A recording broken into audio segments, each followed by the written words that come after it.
been so far? Well, my week is okay. Mm, Always chaotic, but we thank God. Yeah, I can imagine. Just so Yeah. many things going on at the So same many time. things going on, trying to settle in a new country can be very challenging, but in all, they say we shouldn't, life isn't about waiting for the storm to pass. It's about us learning to dance in the rain. So that's one this thing that stood for me this too. Yeah, that's quite important. Enjoying the process of everything. Very, very Exactly. important. Thank you. Thanks for asking. How about you? Good, not bad, not a bad week. Okay. Not a bad week. I don't think it was so busy this week, but yeah. Oh, great. Mm. All right. So I want to share my screen. I think I'm sharing the entire. Okay. Yeah. Okay. Please let me know when you can see my screen.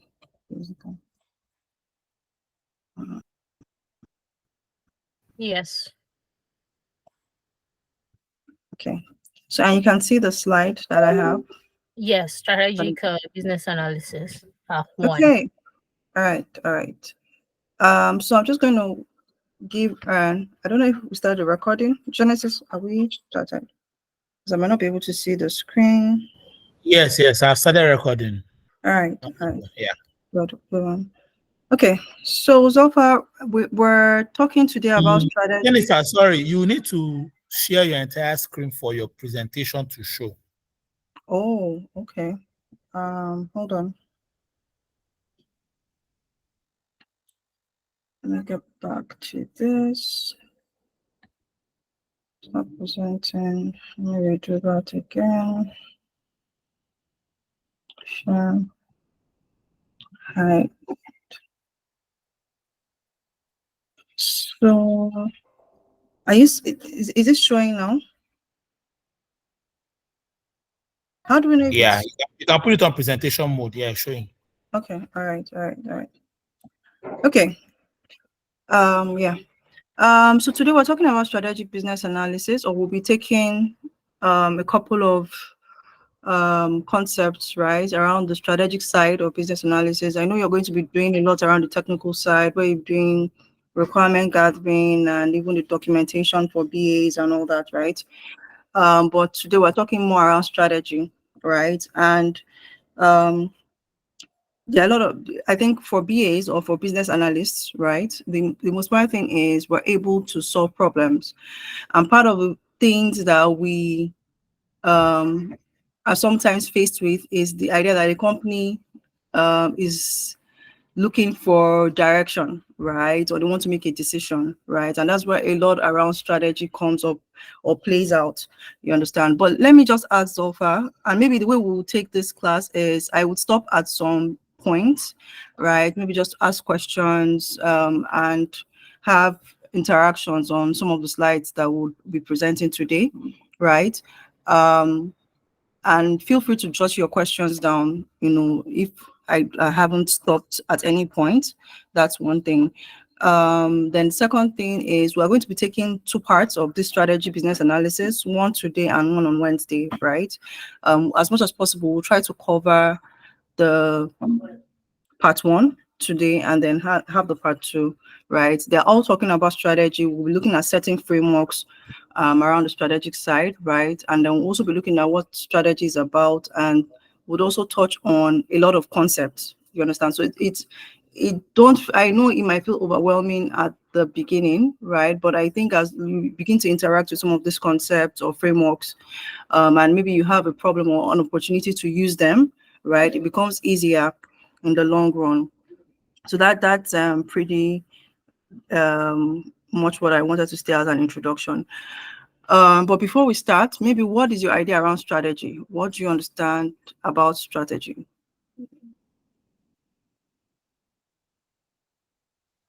Honestly, this is one part I've never really delved into, so I don't really Okay. have an idea. Yeah. All right. But when you hear the word strategy, what comes to mind? Yeah, what comes to mind for me is just the kind of modality or a way to carry out something. Mm. Yeah, I wait to carry out something. Yeah. Okay. So that's a good point, right? In a way, because when you talk about strategy, sometimes when you hear strategy, I think some of the words that come to mind is maybe a roadmap or a sense of Yeah. direction, right? A way to go about doing it. Do you understand? The question of how do we go about it, right? Or sometimes even a blueprint is something that comes to Yeah. mind when you think about strategy, right? Because it shows you like, Sure. oh, how this is going to work, how we're going to go about this. So that's basically what strategy, and it's not far-fetched even in the business analysis world. What now makes it different is how we come about it and how we analyze it. All right. So Okay. when we talk about business strategy, or when you hear business strategy, basically it just defines the means by which an organization achieve its desired objectives and can be described as a long-term business plan or planning, right? You know, I think a lot of times you just hear people saying strategy, but sometimes depending on the context, you kind of need to understand where they're coming from. So if it's a business, right, and the business is talking about strategy, a business might be speaking from the point of, oh, we have a strategy to implement a particular product, right? Meaning that, okay, they have looked at different aspects of that product, how it's going to function, the target customer, their capabilities to deliver that product, right? And things like that. So that whole strategy around that, how do we push this product to the market? So you hear things around like go-to-market strategy, where you now start talking about, okay, who are your target customers? What are the implementation strategies? How are we going to reach these customers? So those are like in that context, right? So, but basically, when you hear business strategy, it's really how you can achieve the objectives of the organization, right? Or what the organization is trying to achieve at that moment, right? It could even be around, we have a strategy to achieve a new target. Do you understand? Or we have an expansion plan. So we have an expansion strategy. What that means is that in that context of expansion, right, the company's objective is to expand. Do you understand? Now, what that means would now probably be embedded in the strategy. What are the countries we are targeting? Right? Why are we targeting these countries? How do we approach these countries? And the other nuances around that. So at the end of the day, strategy just basically means how, having an idea of how the organization can achieve that, right? Or their objectives or the long-term plan that they have in mind. You understand? And it takes into consideration the goals of the business, right? And it also um, either influences decision making, right? Or um, helps with executing decisions that have been made, right? So what I mean is that you can have a strategy in the sense that the company can say, oh, we have a 5-year plan, right? This business is our plan is to be based on our vision, right? We're supposed to be the world known technology or best technology company in Africa, right? So now your strategy now looks at, okay, how can we achieve that? How can we become the best, right? And in doing that, it means that you'll be touching on several aspects. You will touch on maybe if you have a product, what that product is, how expansion of that product, the talents that you have to be able to even achieve that, right? What are the other things operationally you need to do? So all those will now form your strategy. How do you allocate your resources, right? So that's basically that. And then in some cases, it's more of, oh, we've decided that we want to do something, right? How do we actually implement that? So those are like the different aspects of strategy. Now, when we talk about analysis, anytime you hear the word analysis basically means breaking down something. It means, um, you know, you have something complex, I need to break it down and see the bits and pieces and then come up with a conclusion, sort of, right? So you have different set of data. You need to understand what that data is saying, maybe see patterns, see trends and all that, right? And then put that. But with strategy analysis, basically what we are saying is how the organization moves from the current state to a desired future state, right? It's not far-fetched from what we said about achieving their desired objective. So why I said it's not far-fetched is because in a situation when a company is saying I want to expand, right, it means that maybe we're in one country, which is our current state, right? If I'm saying that I want to expand to 4 countries, that means in terms of future states, I see my company moving into maybe Gambia, Ghana, UK or something, right? That's the future state. So now the question in terms of analysis is how, right? That's what we're looking at now, how. And that is also when you're looking at the how, you're looking at different, aspects, right? That would, affect the how, basically, or the understanding of the strategy, right? So that's basically strategy analysis. In business analysis, this is the strategic thinking aspect that helps organizations to envision potential solutions that deliver value, right? Remember again that most businesses are always revenue generating, right? Except you're a social impact organization, but if you are a revenue or profit making venture, right, there's always the need to have value, right? And there's always a strategy. Okay, how can we keep making our customers happy, satisfied, providing value to them, right? So by also by thinking about that, looking at all your different components of the business, you understand, looking at, okay, how can we do that, right? That is also part of the strategic thinking aspect, you understand, of analysis. So basically analysis, if you look at analysis of data, right, there's a lot of thinking that goes into it, because you need to not just gather the data, but like look at pattern, think about it. Okay, why? Ask the why, ask the why is this pattern, or why are we seeing this pattern, or what has happened so far, or can we go back 5? There's a lot of thing around that. So that strategy analysis aspect requires a lot of strategic thinking, right? To be able to know how best to implement a strategy, or even create one, basically, right?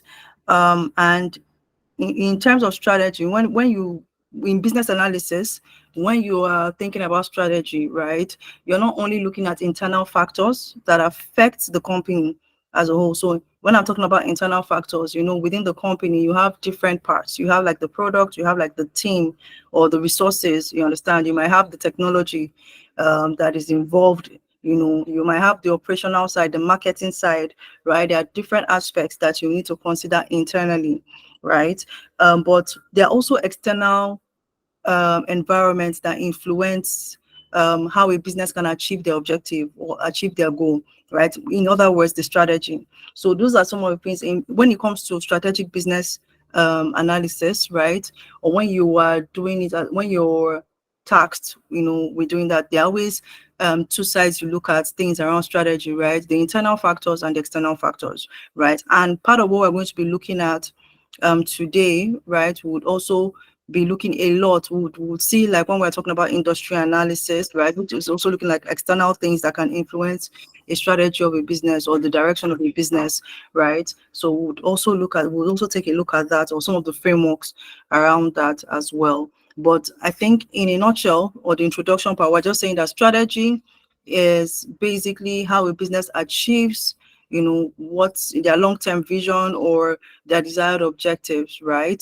And a strategy can be created. You can either make informed decisions, right, that drives your strategy, or you're creating a strategy to actually implement a decision that has already been approved, right, or agreed upon for the company as well. So there are different aspects, but the key thing is that a strategy just shows you how you are achieving a desired objective. I think that's like the basic thing you should carry along. And then when you're talking about the analysis part, you're now dissecting it to see how, as an organization, can we achieve this? You understand? Or how can we implement this strategy? Or, what are the things or the factors, that comprises or would support the strategy that we have, right? And things like that. That's on the introduction level. That's on the introduction level. Okay. So bringing it down, when we talk about businesses, right? And when we talk about the market, right, we're talking about the customers, right, and competition.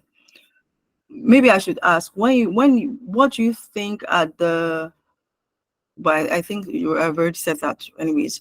What do you say are the driving factors for a business? Do you understand? Like what are the key things that are important, for a business to thrive, sort of?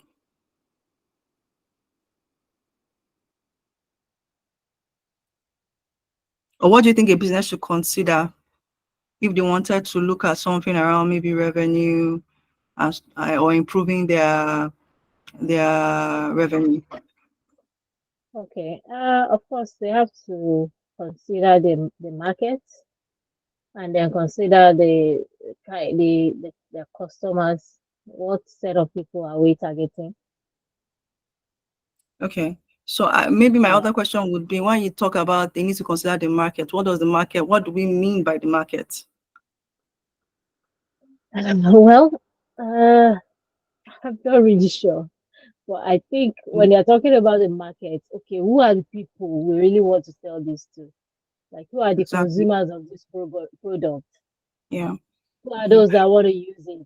Is it middle-aged people? Is it old people? Is it school-going people? Is it business people? Who are we making this for? Hmm. All right, thank you so much. So basically you're on track, right? When you talk about the market basically means, because if I go to the market, you understand, and when we talk about the market, sorry, we're speaking basically on the consumer, the people that you're giving value to, right? The people that you have that transaction with in terms of value. So you give value and you get revenue in return, right? And also the competitive environment as well, right? Those are like the dynamic of the market. You know, the market is really buying and selling, right? And then maybe the other factors that would affect your buying and selling. You understand? So basically, in terms of buying and selling, that is related to the person that has the product and the person that is buying the product, right? So there's that exchange between them, right? And then there's other factors that could affect, the buying and selling, which can be like competitive factors and, other things, right? So when you hear market analysis, we're basically talking about a comprehensive evaluation of your business target market and the competitive environment within a specific industry, right? So you have companies or businesses that maybe are aviation related, right? So they are within the aviation industry, right? And maybe there's a business that deals with maybe payments, right, around that, in terms of within the aviation industry, or maybe in parts. Let me use parts because I think that says more this thing. So maybe the maintenance, maybe there's a business that does maintenance of planes and crafts and whatever, right? That's focused on that, right? Within that industry, they deliver value in that regard, but they might have competitors, you understand, that also you know bring about changes. Do you understand? I will have to help them put, okay, even though I have certain airlines I work with, but I want to be the best. I want to have more customers, right, within that industry. You understand? How do I go about it, right? And then you know that there are other effects around that in terms of if you have competitors in that particular market. So you're not the only one. You're not the only one that has monopoly of that industry, right? So there are now competition that also affects, maybe your revenue, the revenue that you're getting, or things like that, right? So when we talk about market analysis, we are looking at that dynamics. We're looking at both your the people that you're delivering value to, that in exchange give you revenue, right? Which are your consumers or your customers, right? And then we also look at the competitive environment within that industry. And basically what that market analysis means basically is that you'll be gathering a lot of data, right, to understand that industry and to understand in the context, the consumers in that industry, right, or people that purchase, that particular product, or that purchase that particular pay for that particular service, right? And then you're also understanding the competitors within that. And to do that, you probably would need quantitative data and qualitative data. Quantitative data are like the numerical, the one, ones that you can tie to numbers, basically, right? Where you have, okay, you want to know, okay, what's the growth rate in this particular industry? How many customers do they have, or how many people purchase this item? So those ones are like more number. What are the prices, or what are the pricing trends? Or you want to know, okay, for this particular service that I'm providing, do other people do it, right? What are the prices, do you understand, that other competitors are doing, or in globally, do you understand how much do people price that particular service? So those are like quantitative data. You can tie that to numbers, right? But qualitative data may be more unstructured.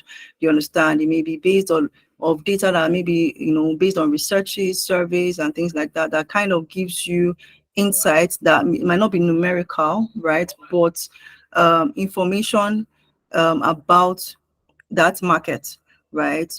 What are the motivations of the type of consumers that you have, right? What are the things that they like? Do you understand? Why do they like those things, right? That can also help you or inform how you the type of messaging you give to them, the things that you do to attract them to your product, to your brand, right? Things like that, or and all that. So you see that a lot even with advertising, right? Especially for big multinationals or companies, right? When they're advertising, they're very, very specific. There are certain messages that they try to push out. There are certain things that they tie to that they key into, right? And it's assumed that they would have done a lot of research on the market to know, okay, for this type of people or for this type of consumers that I'm engaging, right? There are certain types of things that would be nice to have, or maybe it has, if it's for kids, right? It has to be colorful, maybe other things that would inform the type of content or the type of advertising that they do,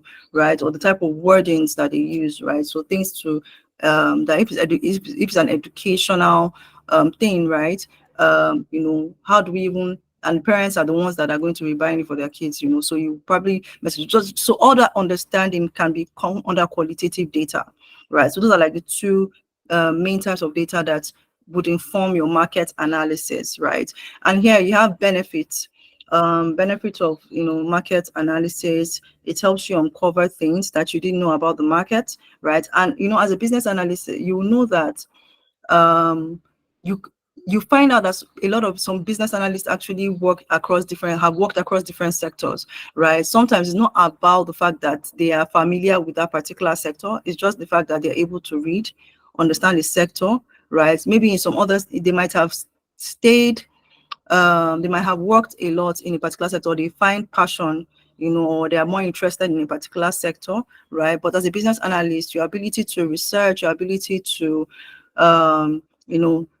be able to sieve that data, right, and come, with reasonable conclusions and stuff like that, right, kind of gives you the ability to work across different sectors, right? So whether aviation, whether payment, whether health, you understand, as long as you're able to see data, read it, see patterns, trends, leverage frameworks and all that, right? You can work and provide solution or provide recommendations for that sector. So, but basically, I was just saying that to say that in terms of identifying emerging trends, right?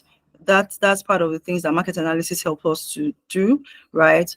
If you're working with a company and they need to know, okay, how do we stand out from the crowd? How do we bypass our competitors, right? Also, market analysis can help you with that.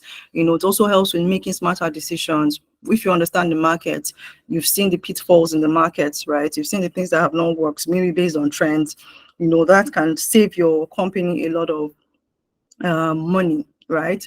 Instead of investing in something that doesn't work, or even your market analysis can even be telling your company that, man, this is not a good place or a good industry to enter, right? Or this is not a good product, right, to venture into, right? Or this is not the right target market. So that helps with decision making as well. It also helps you around speaking. I think we talked on this one. We're talking about advertising, speaking the language of the people or that customer segment you're dealing with. It helps you learn from experience, so you're not repeating things that have happened in the past. Target precision, right? So especially when your business is not especially for startups maybe that have funds for specific things, right? Or, your business that is not, in terms of funds, maybe they're not very buoyant, right? And they need to be specific. This can help, market analysis can help you narrow, what is important and segment that you can get the highest return on investment, right?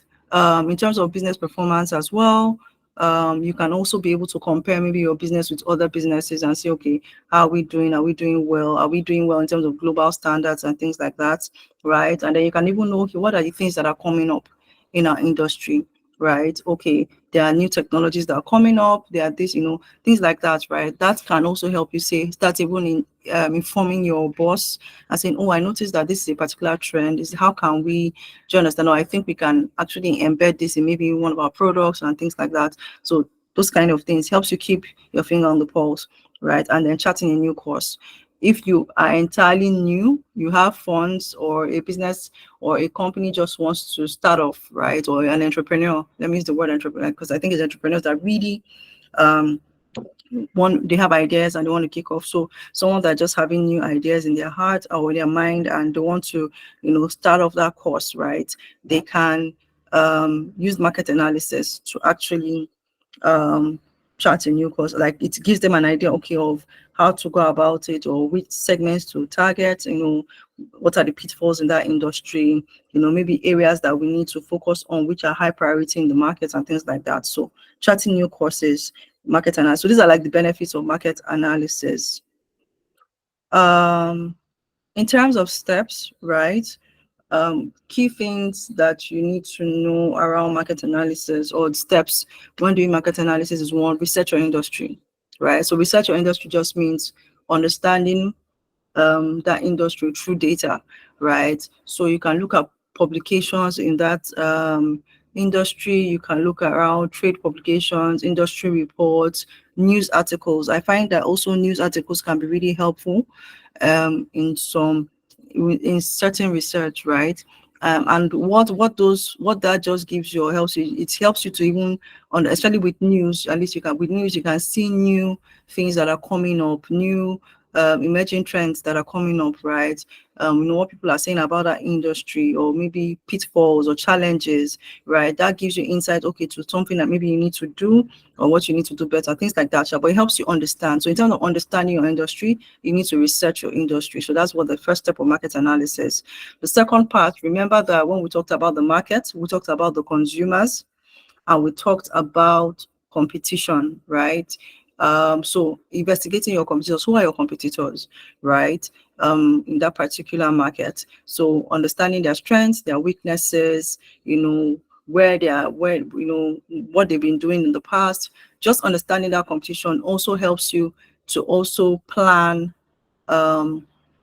yours, right? Your company, or informs you on how to, it can give you insights in how you guys can do better, right, than the other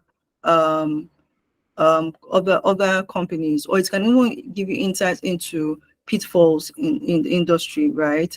Things that you shouldn't do and all that. So basically investigating your competitors, right? And the idea is that you have a competitive edge at the end of the day as a business.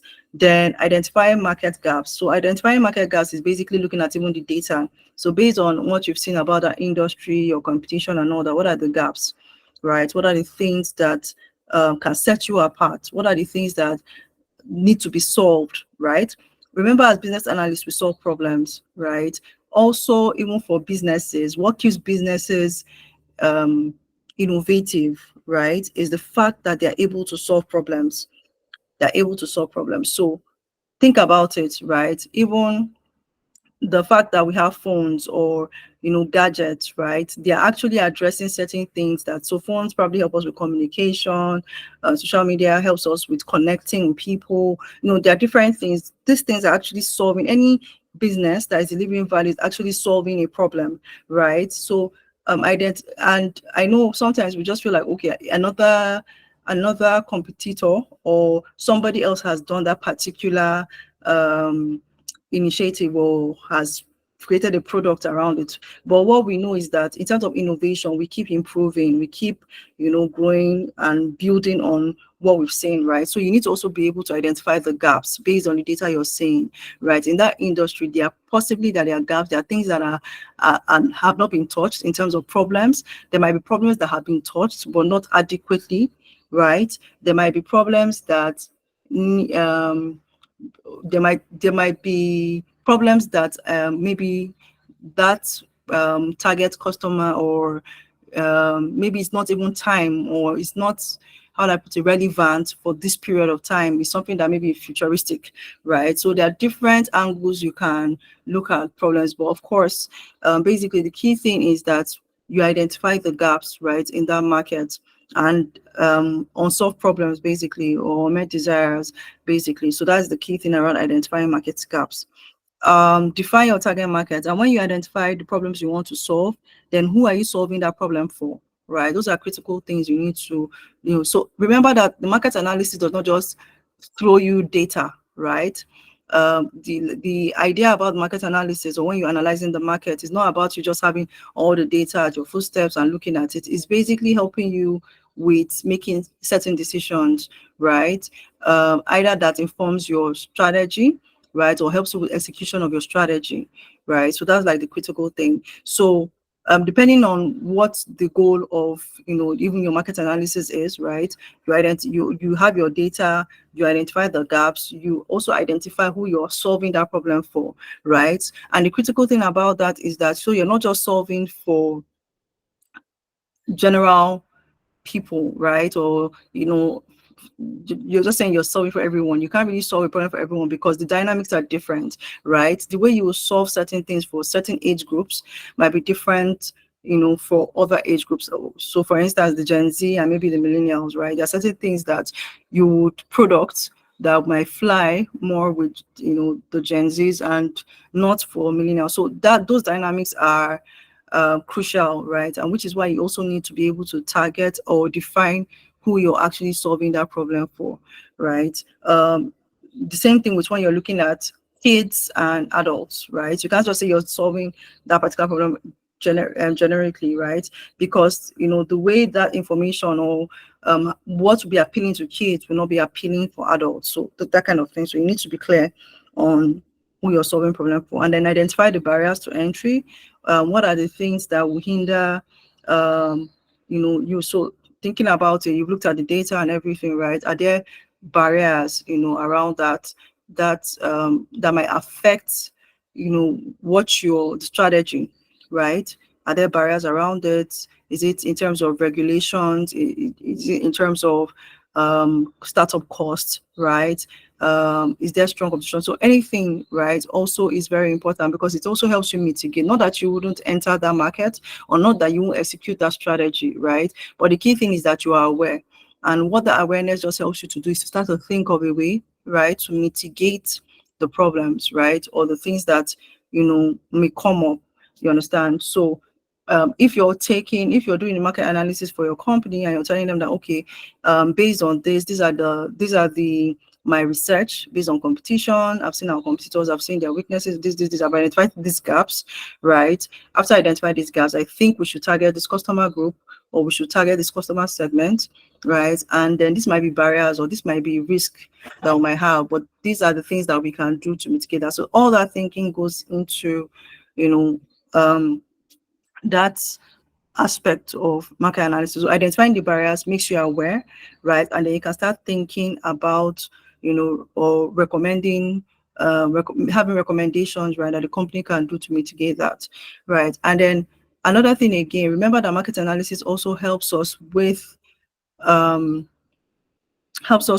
making informed decisions as well, right? For you to make informed decisions, especially with companies, or with the CEOs and the rest, the people on the top, right? What they are very, very particular about is numbers, right? Or achieving the goal. Most times they're just looking at, what does it look like in numbers? They tell you, what does it look like in terms of revenue? What does it look like? Do you understand? So creating a sales forecast is actually also good, because when you're looking at the market, right, there are things that you want to say, okay, if we venture into this particular target group, right, or we service or give our products to a customer segment, right, this is the amount, or this is the potential. So it's potential because you've not maybe executed the strategy or stuff like that, right? But you're saying that if we do this based on the research that you've had, and we take these particular steps, and we identify and we mitigate these particular barriers, right?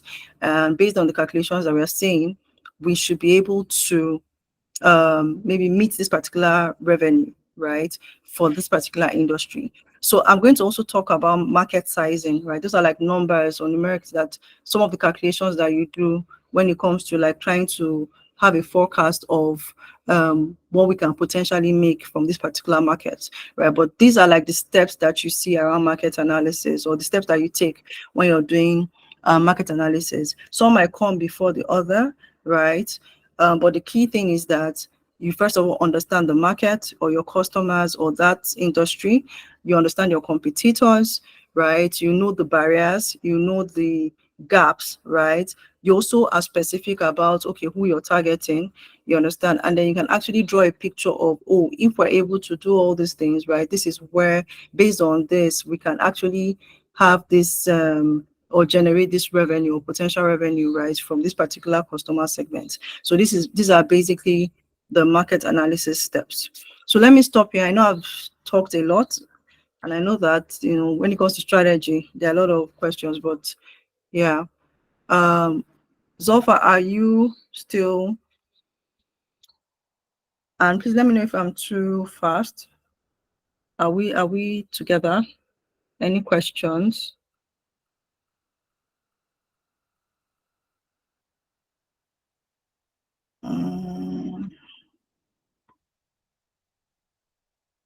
Just checking. Okay, Zulfa just joined back and I realized she left. She dropped off and then she just It was a mistake. Please, I'm back. Okay. So I was just asking if there were any questions. No, not at this point. Everything is clear. Okay. Okay. So we just touched on the market analysis steps, right? And maybe by the time we give the slides, you can look at it, and if there are questions, you can always ask as well. So remember that when I said market analysis, we mentioned the fact that there's the customer aspects, right, that deals with the transaction part of selling and buying, and then you have the competition aspect, right? So there's something we call market segmentation, right? And what market segmentation or customer segmentation just refers to is dividing your target market into smaller groups of consumers who share similar characteristics and needs, right? So you're just like the word segmenting, you're actually putting in clusters, right, based on certain things that you think, okay, I can group these people, I can group that people, right? But in the case of market segmentation, you're doing that for customers, right? For customers or consumers within that particular market, right? And again, it's really important, because if you looked at the market analysis steps, we talked about the fact that you define who your target customers are, right? Market segmentation actually helps you to see, okay, who are the best fit for your product, right? Or who are the people that you think that you can get more value from in terms of revenue, maybe more people that are willing to buy. So if your product is a luxury good, right, maybe like a Rolls Royce, or some of the top cars that we have, right? The question would be, what segment, what type of people or consumers are willing to buy that? So you notice that some of those luxury goods or commodities, right, are fixated on certain customer segments, and those people have certain lifestyles, they have certain characteristics, right, that depict the type of group that they're looking at, right? And they focus on that, and they keep understanding that customer segment, what triggers them, what makes them spend, what are the kind of things flashy and all that, right? So they look at that. So, and whatever they are creating around their luxury commodity is based on their understanding or their research of that consumer group. So what customer segmentation just helps you do is to have a proper understanding of the different maybe consumer groups, right, within that market, right? And it helps you divide into based on characteristics and needs, and we will see the types of customer segmentations that we have, right? Again, the importance of that is that it helps you with tailoring your messaging, your products, your services. So just like I said, around the luxury commodities, right? In that case, because you know, or what you understand that customer segment or the group you're looking at, right? The type of messaging, right? You know, you package very well, you know, make it flashy. You know, I don't know, there are different ways or methods you would use, right, to communicate what you are, knowing that you're talking to maybe 1% of 1% rich persons in the world or something like that, right? So basically, even with any other business, right, that is targeting a certain consumer group, right, that understanding, you know, of their characteristics, you know, what motivates them, where they stay, things like that, right, helps you with your messaging, helps you with the features you add to your product, or how you know, implement your services and things like that.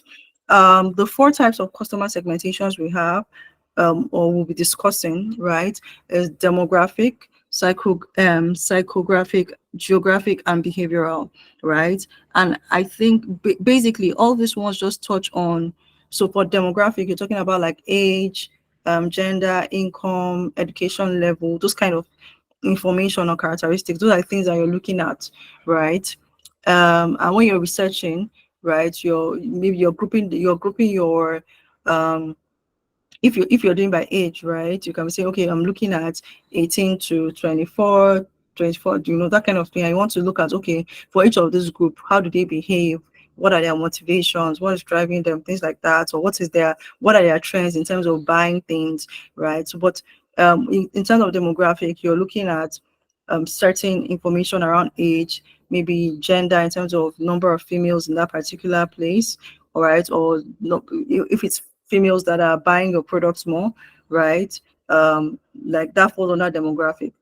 When you now talk about look at it, when you're talking about psychographic, you're looking at the why, right? That's the underlying factors. So going back into the demographic, you're looking at the who, right? Who are the people that we are targeting, or who are the persons that we're targeting, right? And then things that you look at, or factors that you look at, are like in terms of age, their gender, their income, their education, their religion, right? Family size, and all. You might wonder, all these things are quite important again, because they also influence your type of product, right? So imagine if you're looking at religion, right, and you understand that the area that you're looking at, or the area especially maybe for food, right, you're delivering a particular maybe product in terms of food product, right? There might be certain things that are not maybe based on the majority of people within that location, right, that goes against their beliefs or their religion. So understanding that helps you know, okay, this might not even be the best area to target, or best people to target. You know, you need to target another set of people, right, and things like that, right? So that's how important, you know, this segmentation exercise can be for a business, you know. So in terms of benefits of the demographic, which highlights the who, right, you're looking at, is easy to implement. So a lot of this information are quite easy, you know, to get in terms of age, income, location. They're readily available. And in most cases, it's usually broad, because when you talk about gender, it's either male or female in most cases, apart from with the new genders we have and all. But the basic one, male, female, right, which is a broad group. Under that female aspect, you might have other specific things you need to find, right? So you can break even your from female like into different age groups and all that, but it's really broad, right? And it identifies basic needs, right? Based on the demograph, right? Or when you're looking at data or segmenting your customers with this, right? It helps you also understand maybe based on age groups, what ideally works for them, right? What are their pain points? You understand, that's the word, pain points, right? For certain income levels, you understand what are their pain points as well, and things like that. So that gives you information on what is important to this, based on the who, or based on the persons or the groups you're dealing with, right? And there's an example here that talks about a company, a clothing company that segments by age group, You understand? So for a clothing company, the way the type of styles they would give for younger people will be different from older people, right?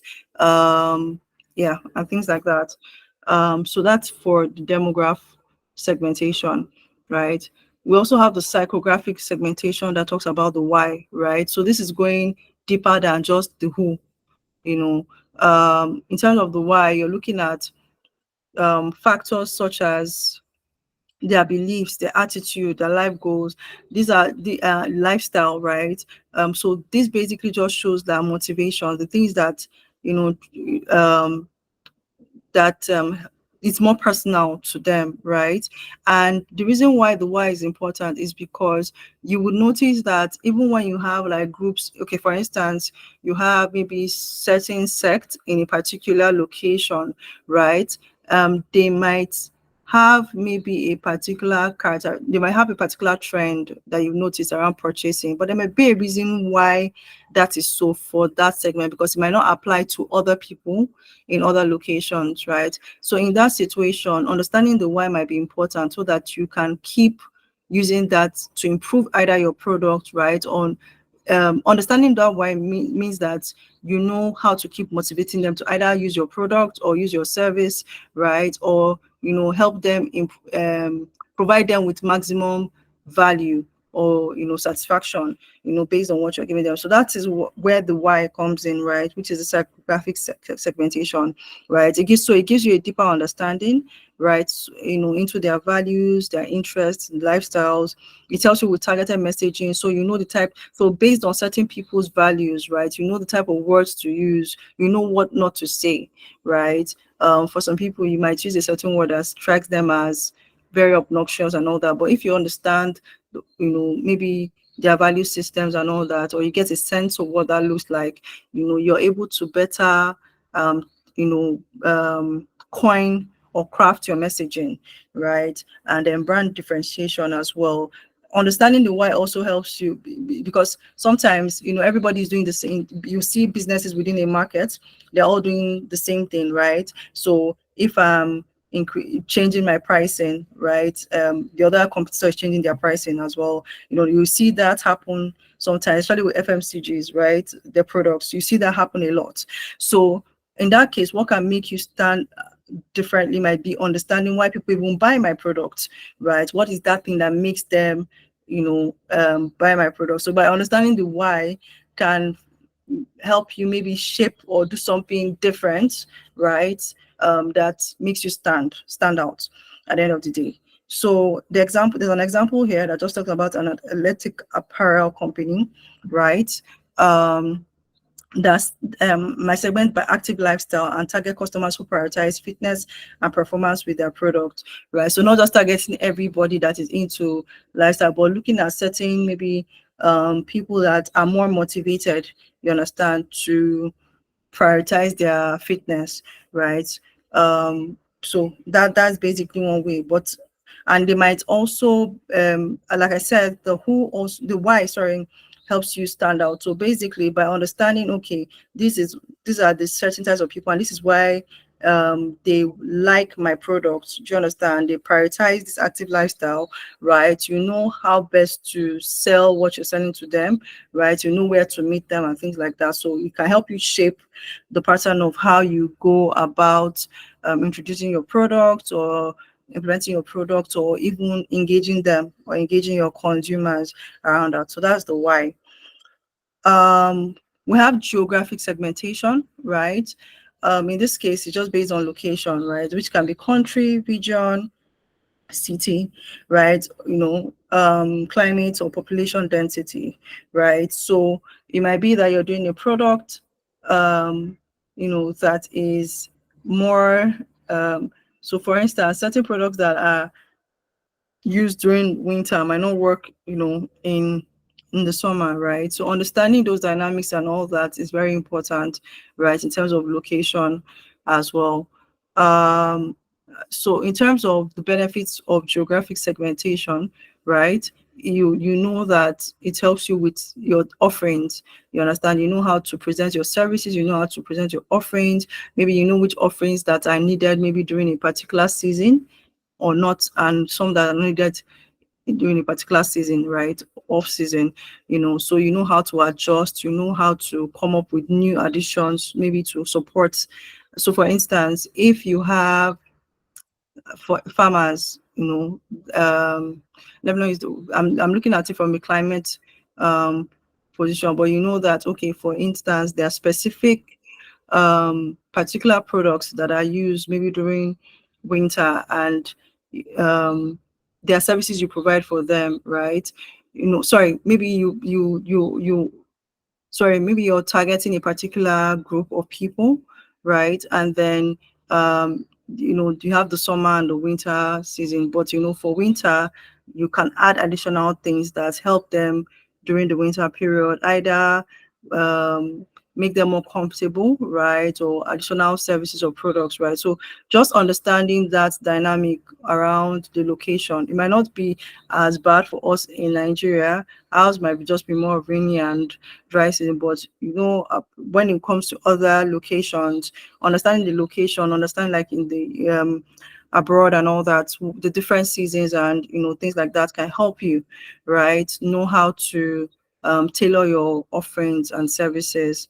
So location-based marketing there as well is there, and then regional variation. So for each, there might be, even within a country, right? Even like Nigeria, there are certain things you would sell in Lagos that you will need to adjust your advertisement maybe in the north, right? And all that. So that's also another way you can look at it, just in Nigeria here.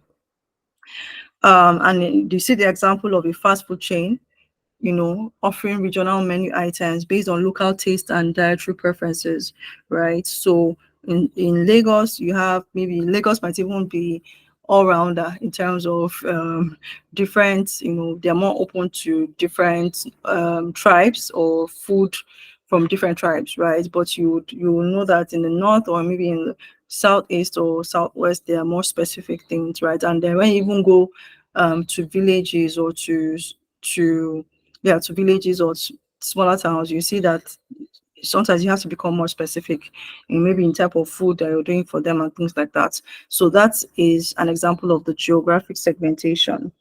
And then the last segmentation type we're talking about today is the behavioral segmentation, right? That looks at the why. Right. No, sorry. Behavioral also looks at the why, but from a more of a behavior perspective, right? So you're looking at it from, you're trying to check their patterns, right? And this is quite interesting and important because it kind of helps you see, okay, so for instance, you've seen people, or you see someone every day goes to buy coffee, right? In the morning, at certain time goes to buy coffee, at certain time goes to buy coffee, right? You can see that that's a pattern that the person has followed. That can also maybe help you know, okay, what type of products you need to add to, that, or maybe another service that you need to provide for them. So maybe if they have to wait for the coffee, I'm just using that as an example. If they have to wait for the coffee shop to open, right? Are there services that you can provide for them to make waiting comfortable for them, right? Or can you open a bit earlier? You understand? So those are like the way behavioral segmentation can actually give you, can actually help you, right? Around what to do or what to do better, So in terms of behavioral, this thing, you're looking at purchasing or spending habits, you're looking at how they use the product, you're looking at brand loyalty, you're looking at customer satisfaction, right? And those are the things that helps them, that, can help you predict, okay, if this person keeps doing this every time, do you understand? Maybe he will do this, right? So they have, with AI and all that, right? You can even have that, and using AI for data can actually tell you that, okay, if this person actually is spending maybe on this particular item, the person might want another type of item, right?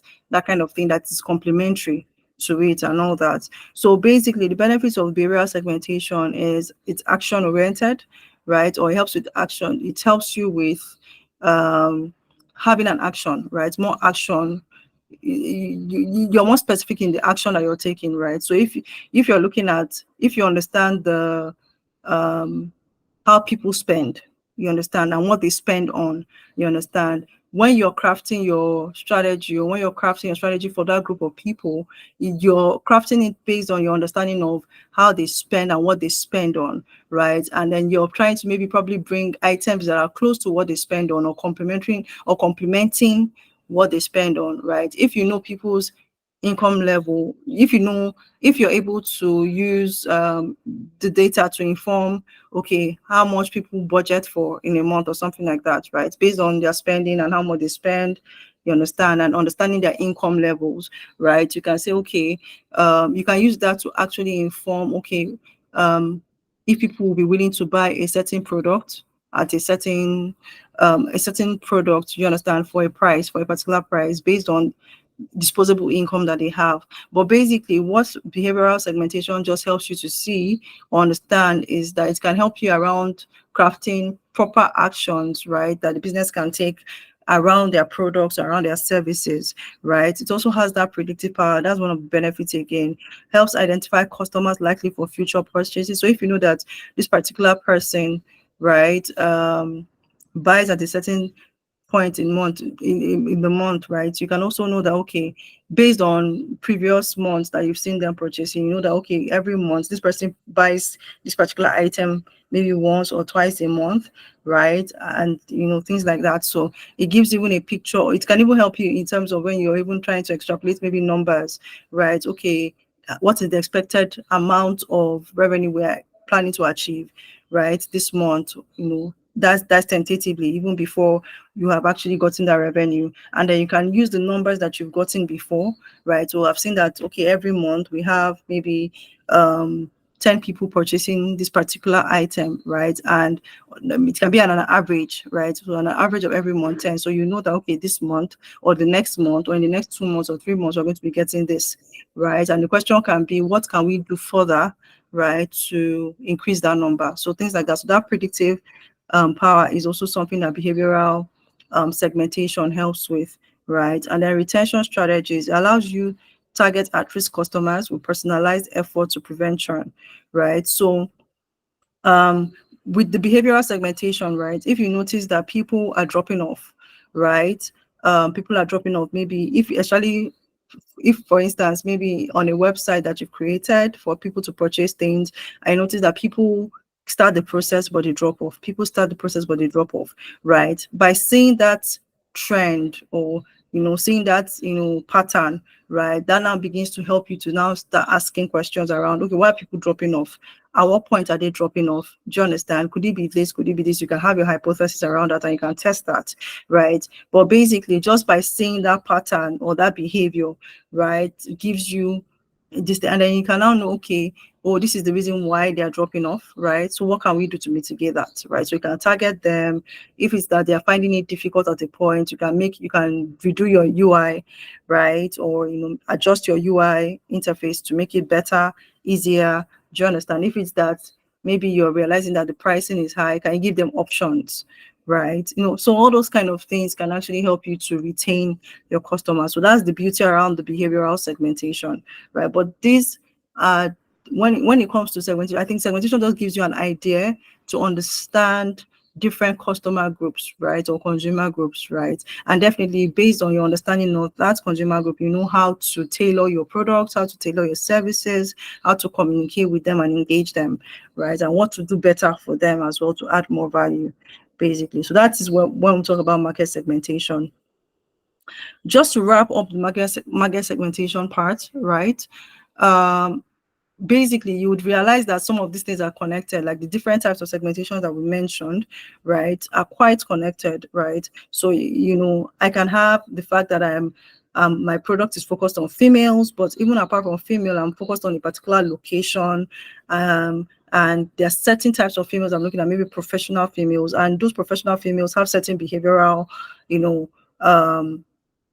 thing around how they think about their purchasing and all that, or maybe the frequency of their purchases, or what they purchase, or what they spend money on, right? I can notice that, okay, for instance, maybe based on pattern, I see that, okay, most of professional people, they like spa, right? I can add spa I can now say, okay, for people that I can now make that maybe like an incentive, right? That if you spend money on this or you buy our products with this, based on what I see that is a behavior, right, for women or professional women, right? That can be a recommendation to your company saying, now, can we have maybe for top buyer of the month or quarter, right, is spa treatment. Do you understand? So that can also even trigger more people saying, oh, there's this opportunity, and then you get something like this if you're doing well. So all that, right? Well, all that time, what I'm trying to put in a nutshell is that based on that customer segmentation, right, combining it is what brings out the full picture, right, of your customer. You understand? So, and we refer to that as personas as well. So if you look at this persona that we have here, right, you can see the age of the person, you can see his job. That's for David Lubers. You can see his education, right?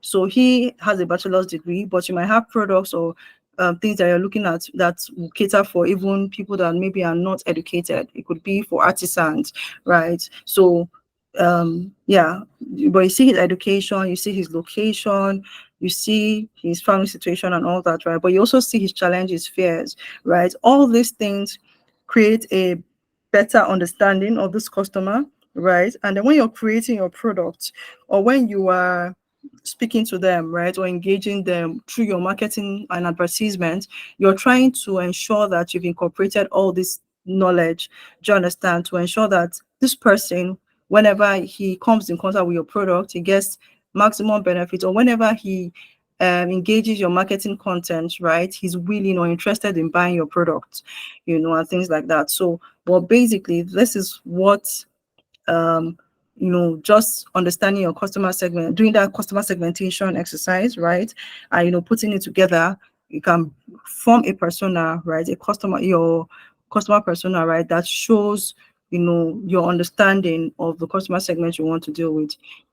And for a business might have more than one type of customer segment. So you can have multiple personas that just depict the type of people, right? But what you need to be clear about is what are the particular services, what is that thing that you're doing for this particular persona, what you're doing for this particular customer segment, what you're doing for this particular customer segment, right? It has to be specific so that there's more or there's maximum impact, in the sense that you're specifically targeting that particular their pain point, right? And based on the fact that they're happy with your product or your services, they come back, and it's more is an increase for your company as well as an increase in terms of revenue.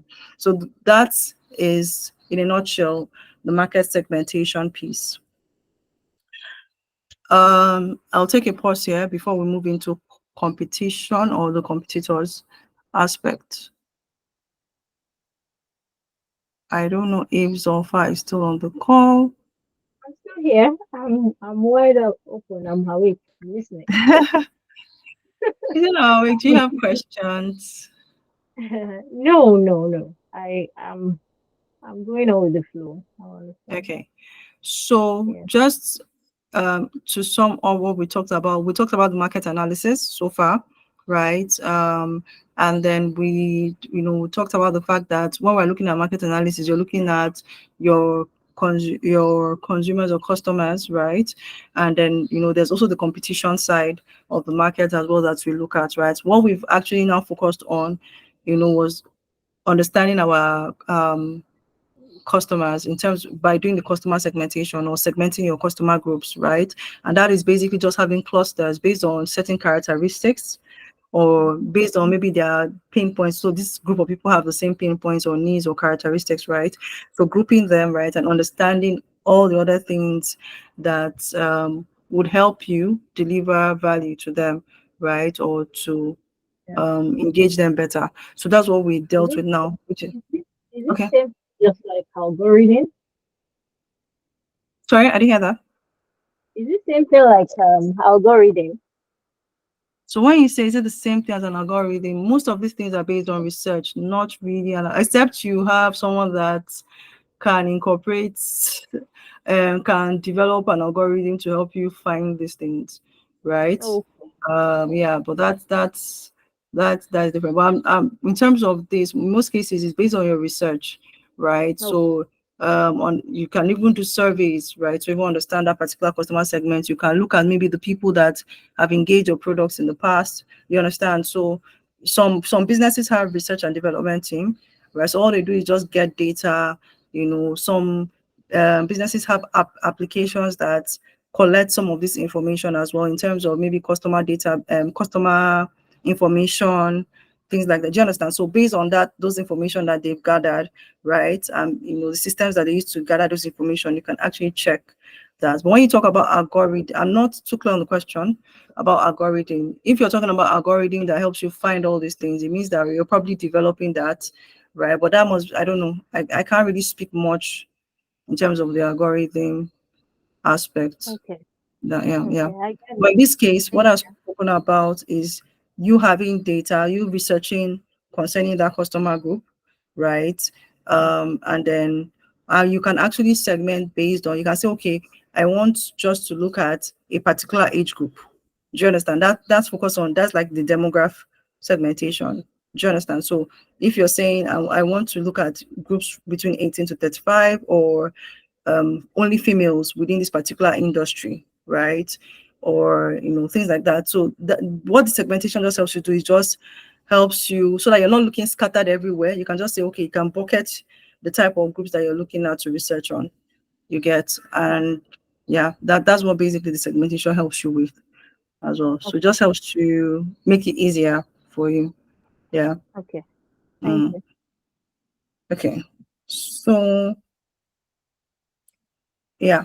Um Based on what we had said, we said we have the consumer and the competitor, right? So on the competitor side, the key thing is the questions you're asking around competitors. These are the people that are doing or providing the same services as you when it comes to competitors, or the people that are have similar products, right? And the key thing about understanding your competitors is that you know you're not the only, except for businesses that have monopoly of a particular industry. In most cases, you would have competitors within that particular industry, right? And the key thing is, as long as you have competitors, it means that your revenue is going to probably be limited, right? Or you might not be able to expand much, right? Except you're doing something different. Do you understand? So there's something that attracts more people to you. So there's that thing about market share, right?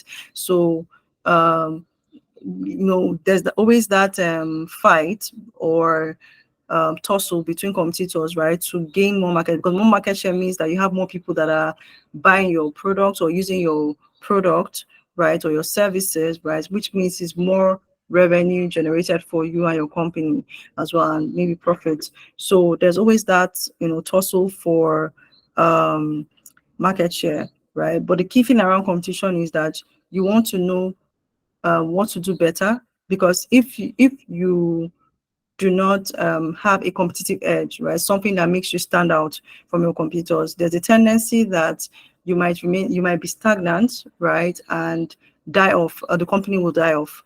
You understand? So, but that's constant innovation, asking what you can do better, checking with your customers, understanding what is happening within the space with your company, what are they doing, right, makes you to continuously as a business innovate and progress within that industry.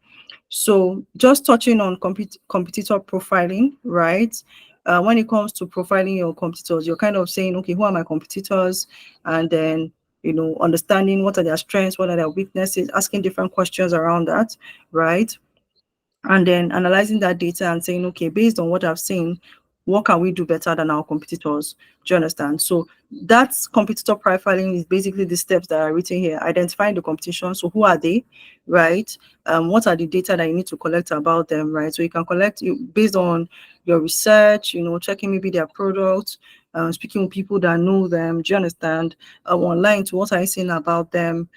Sometimes it might just mean you even buying, if it is like a physical product that maybe your companies are into certain types of physical products. It might even mean that you need to buy or purchase their products to even like research or evaluate and see if it is an app that they are doing, maybe for instance, maybe a bill payment app, right?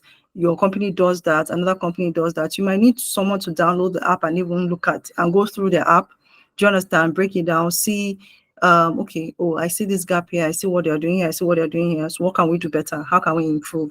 That kind of thing, right? But that gathering data is quite important based on your competitors. So you see here, you have things like their marketing strategies, their product offering, their pricing, what distribution channels are they doing, what customers are they even targeting, right? All those things can give you more picture about your competitors. It can give you more knowledge about your competitors, right? And then analyzing that data, what are the patterns you're seeing? Oh, they are doing very well here.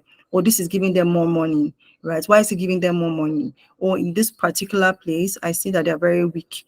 If they are weak in this particular place, is it an important pain point for the customer group that we're dealing with, right? Can our company actually solve for that area where they're weak, or can we do better, or things like that? So those questions, that thinking part, right, happens during the analysis when you're analyzing all the data that you have, right? The final step around competitor profiling is when you have gathered your data, you understand your customer, you know your customer, you've gathered the data, you've looked at the data very well, and then you kind of have drawn patterns and all that. You now need to now say, okay, for my own company, what can we do?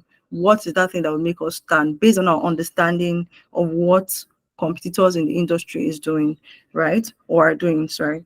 Yeah, so this may involve adjusting your pricing, this may involve improving product offerings, this may even involve targeting maybe a different customer segment, right? You might have seen that these guys are too far, because there might be instances where those guys have more money to spend on research and development, right? So they are really just learning from the market, pushing new products and things like that, right? But your company does not have that type of fund. So an option might be to maybe try a new customer segment, right, or something like that. So there are different things, but the key thing about the competitor profiling is that you understand your competitors better, right? And based on your understanding of your competitors, at the end of the day, you're able to recommend to your own company and say, okay, based on what we're saying, right, these are the things that we should do to better stand out in that industry. So yeah, so this particular slide basically just touches on some things that you can research on, right? Company specific things, right? So you can check their names, SWOT in terms of strength, weakness, the opportunities that they are leveraging, and maybe threats that they've seen. You can talk about where they are based. They might be based in 5 countries, or based on their locations. You can also search on maybe investors, who is funding them, right? That can give you insight to how much funds they have. Do you understand? And all that, number of customers, target customers as well. Who are they targeting? Who are their primary customers? Who are their secondary customers, right? What are the products that they have? Is there only one product they have? Do they have multiple products? Things like that, right? So even their products that they have, you can also check around. Like I said, if it's like an application or a technology application, is it possible? Is it something that you can go to their site or and download and then access it and evaluate, right? That gives you data around their product as well. You can also maybe look out for reviews. Maybe are there reviews out there that talk about their particular product, right? What are you seeing? What are people saying about their product? That can give you insight to what not to do, right? That can give you insight on what you need to do better, and things like that as well. So these are some like pointers into things that you can search for on products. So there are features, and not just looking at the features. Okay, why is this feature fine? You understand? What is this feature solving for, right? So that thinking actually begins to help you to think of, okay, if they are doing this, can we do this better, or where should we even focus on, right? Product strength and weaknesses, pricing and reviews, right? And then positioning. What is their unique selling point, right? What is that thing that makes them stand out? You understand? And their winning strategy. So these are like areas you can look out for, right? Sometimes this research is not always surface level. So I mean, you just going out there, asking questions, even speaking with people that have used their product, right? So you need to just be creative about how you're gathering this data as well. It's very, very important, around it. I don't think there are different ways of getting the data, right? Either you're doing the desktop review or you're going out there to get that information, right? But the key thing is that you get information that can give you more insight around that competitor. Very, very important. In terms of, like, we touched on the profiling part, but in terms of analysis, this just helps us with basically so by the time you've gathered all your data, right, you can actually just map it out here in terms of, okay, our company and then the competitors, right? So this helps you maybe to pick out the important things you're seeing from that data, right? And that's the competitor analysis matrix, competitive analysis matrix, sorry. So for instance, you have like the different parameters that you're looking at: strength, weaknesses, pricing, and all that, right? And then you map it out to our own. That's my business, right? The business I'm working for, the business I'm doing this research for, right? And the competitors that you have. So you might have 2 or 3 or 4, or even 10 competitors, right? But by using this matrix, right, you can actually just pull out, it maybe helps you pull out the important information that is required. And with that, you can actually see, okay, this is where they are doing well, this is our strength, and all that. So for instance, now maybe can you see the screen? Can you see the pricing here? Yes, I can. Okay, so what would be your thoughts, like, if you had pulled out the data and then you mapped out based on my product and then competitors you're seeing their pricing, what does this data, what would be your thoughts around the data that you see around pricing? Let's pick that. If you were to look at it and say, okay, maybe our competitive strategy, or what we can do better. Well, looking at the pricing, I'll just say our product is like in the middle, Mm-hmm. Mm-hmm. which is still kind of fair, Okay. which is still kind of Okay. fair. The other Okay. competitor, one is higher, one is lower. So Okay. Okay. And you can ask further question around, okay, how are these people even be able to drop their prices to 600, right? mm-hmm. What can we do better? Do you understand? How can we what are they doing? So the question will now be, how are these people able to make their 600? Do you understand? Because you Yeah. know that if you drop yours to 550 thereabouts, then more people would buy or probably would move to you. So understanding the strategy of how they're able to do that. So, but I kind of wanted you to see how this helps you to see the competitors clearly, Mm. right? You look at even marketing platforms, right? Instagram, Twitter, that's what you're using. The other competitors are using Instagram blog posts, right? Mm. So you can see maybe Instagram is something that maybe in case you have like 10 competitors, you might notice that maybe all of them are using Instagram. Can you use something else? Right? How are they doing on their Instagram posts? Do you understand? And all that. Or you might even be looking out and saying, okay, which of them gives them more do they have more engagement, that kind of thing, maybe to see how you can engage your people more. So these are like the kind of information that you can pick out from just mapping out all your data, right, on this type of matrix. You understand? The parameters you see on the side, which are like strength, weakness, pricing, they're not like all exhaustive, right? You can add things that you feel like are important. It could be even revenue, right? It could be investors. Do you understand? So whatever you feel that is an important parameter that you want to track, your competitors against your company, do you understand? You can actually include to that. So, but well done. I hope this is clear on the competitor. So picking you profiled your competitors and then just mapping it on this matrix, basically. Yes, it's clear. Yeah. So this is like another template, right? And you can see the criteria that they're using to gauge their competitors. So they're using revenue, they're using their profits, they're using market share. So some of these things you might be able to get online, some of them not that easy, right? So but you just need to be creative around your approach. right? In doing that, number of employees, product quality. So this might be things that are important to the person as well, right? And then you have here on the left competitors. So these are another template for that as well. Okay.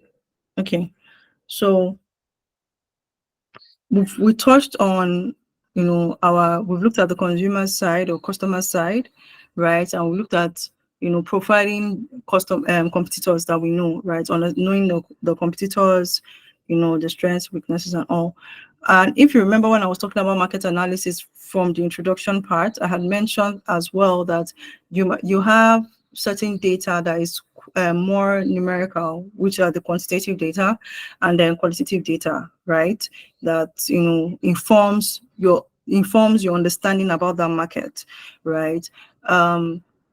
Now, as a business analyst, especially when you're doing strategy, you might hear things around market sizing, right? And market sizing just basically means kind of having knowing the numbers around that market. Basically, that's the way I can explain it, right? And I wanted to just explain some of the terms that you would hear when it comes to market sizing, right? So in the case of sometimes they will say, okay, we want to know, okay, what is the market size, right, or potential, especially when you now want to even start drilling down to, okay, what can we potentially get as a business from this particular market, right? This becomes very important, right? Especially for when you're speaking to your executives, they want to know, okay, you're telling me that this market industry, based on your research, this industry seems like a very good industry. But what is the potential? What is, how much can we make? Do you understand? And all that. So those numbers are very important, especially for the executives as well, because it gives them, it helps them to make certain decisions on whether to enter maybe that market or not, right? So that's why I wanted us to touch on market sizing as well. So in terms of market size, when you hear market size, this refers to like total revenue generated within a specific market in a given period, right? Basically, all potential customers and their spending, that is the market size, right?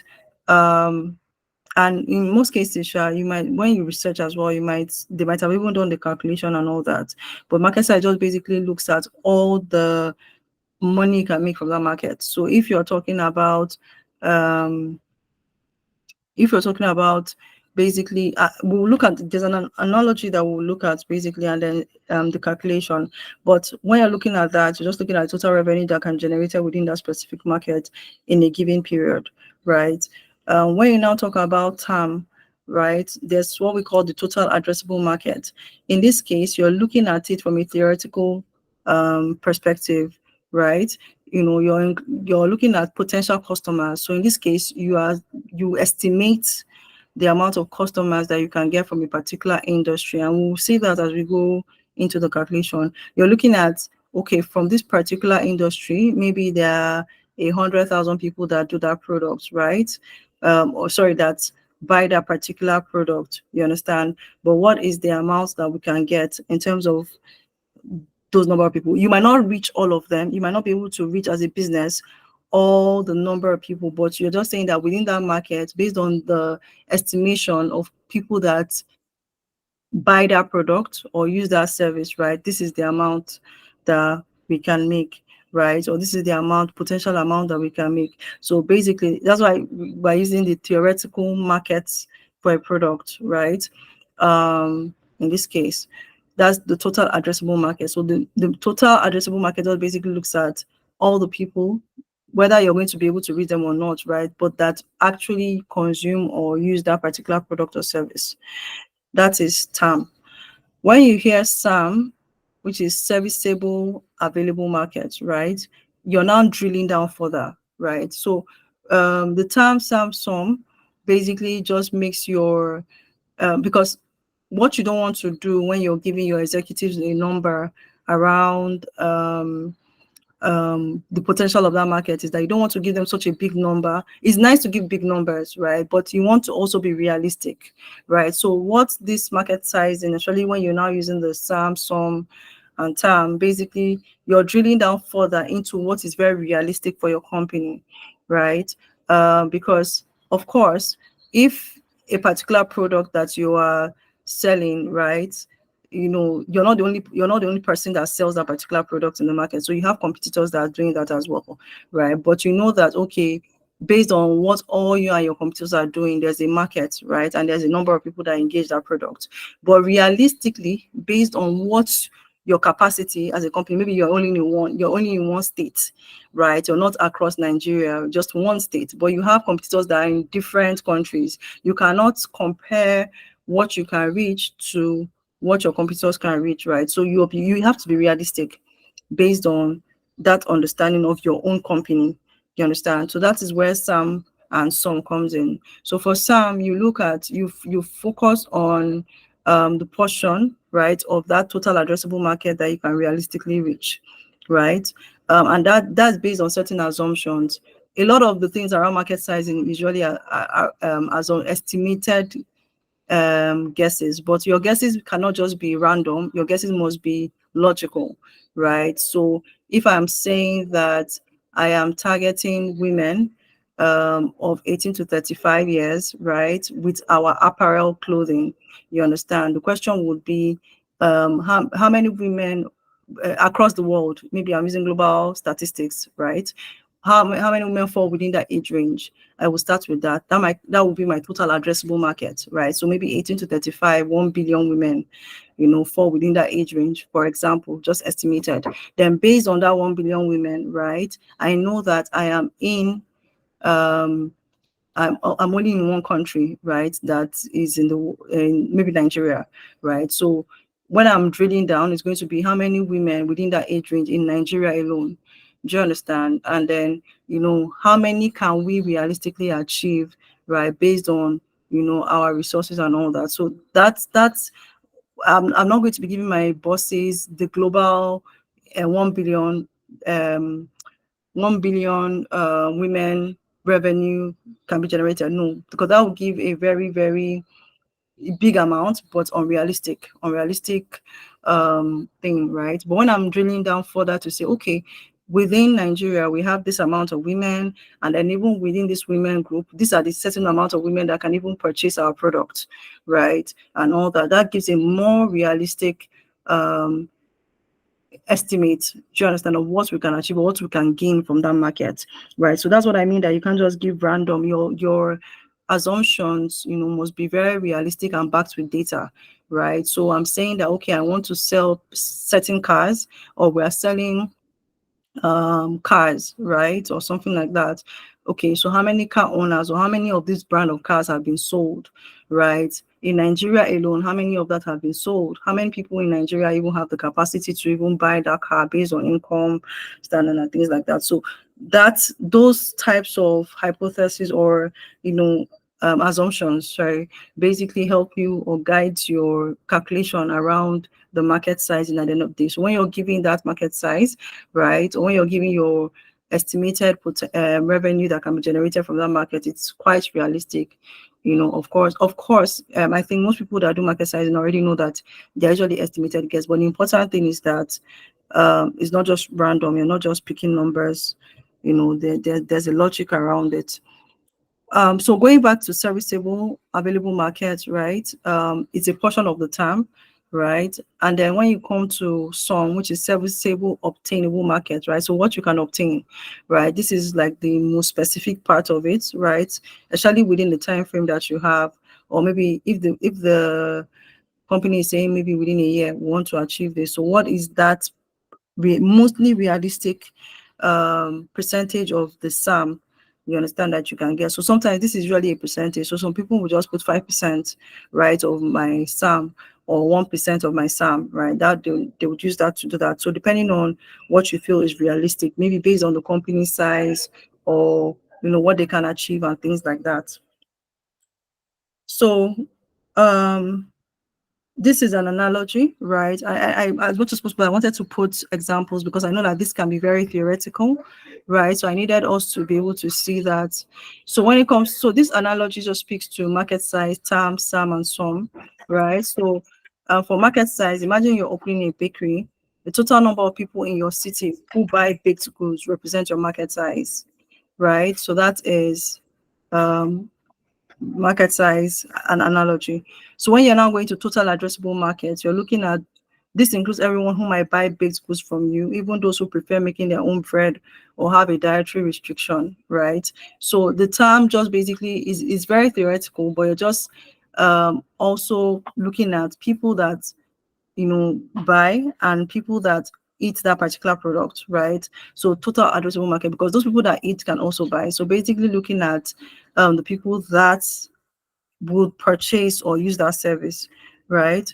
And then when it comes to SAM, you consider only people in your delivery zone who are likely to buy your bakery product. So you've narrowed it down, right? You know that it may be based on your capacity as a bakery, right? And you know the people that you can deliver to, you can only deliver to maybe 2 or 3 zones, right? So you're now looking at, okay, those are the people who are the number of people within those 3 zones that you can deliver to that can buy that, right? And then for some usually, like I said, usually a percentage, right? So what is the realistic percentage that you can do out of the sum?